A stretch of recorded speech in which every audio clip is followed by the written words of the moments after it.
क्षमता के मुताबिक लिफ्ट नहीं लगाई जाती। ये पहली बड़ी समस्या जो लोगों के जहन में आती है जब हम उनसे सवाल पूछते हैं। जो कैपेसिटी है उसके मुताबिक लिफ्ट नहीं लगती। जो रेजिडेंट्स हैं और उनके लिए जो लिफ्ट होती है और सर्विस लिफ्ट होती है वो अलग अलग कई अपार्टमेंट्स में नहीं होती। रेजिडेंट्स के लिए लिफ्ट अलग हो, सर्विस लिफ्ट अलग हो। रखरखाव के लिए स्थायी इंजीनियर नहीं रखा जाता। आमतौर पर यही होता है ज्यादातर अपार्टमेंट्स में, जब हादसा हो जाता है तो इंजीनियर को कॉल किया जाता है। मेंटेनेंस और सुरक्षा का काम साधारण एजेंसियों को आमतौर पर दे दिया जाता है। इसमें हीला हवाली बरती जाती है। पैसे बचाने की कवायद अगर मैं आसान शब्दों में कहूं तो की जाती है। लिफ्ट के अंदर कम्युनिकेशन सिस्टम पर्याप्त नहीं होता। यह भी कई जगहों पर हादसे की वजह बना है। लिफ्टमैन को संचालन की ट्रेनिंग नहीं दी जाती। लिफ्टमैन कहने को रख तो दिया जाता है लेकिन वो आम गार्ड होता है। लिफ्ट इस्तेमाल करने वालों को इमरजेंसी ट्रेनिंग नहीं मिलती, जबकि यह जरूरी होता है। वक्त वक्त पर इस तरह की ट्रेनिंग आपको करानी होती है, यह नियम कहता है। लिफ्ट दुर्घटना से बचने की ट्रेनिंग नहीं दी जाती। आमतौर पर ऐसे हादसे अगर हो तो आप करें तो करें क्या, इसकी ट्रेनिंग नहीं दी जाती।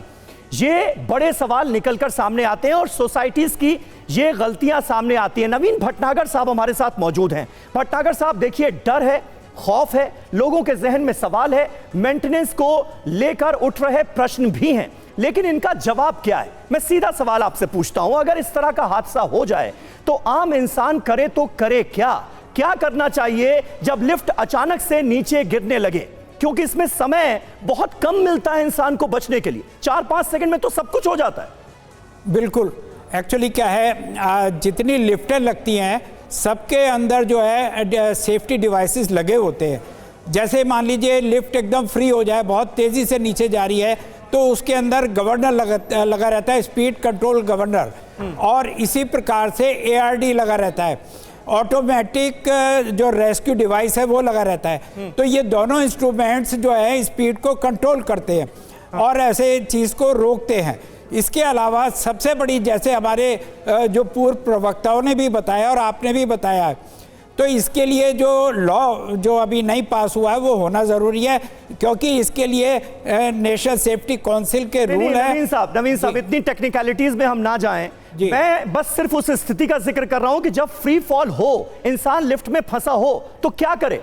कुछ लोग ये सलाह देते हैं कि लेट जाना चाहिए लिफ्ट के अंदर, खड़े नहीं रहना चाहिए, बैठना नहीं चाहिए, तो आपकी जान बच जाएगी। सही है क्या ये? बिल्कुल, आपने ठीक बताया।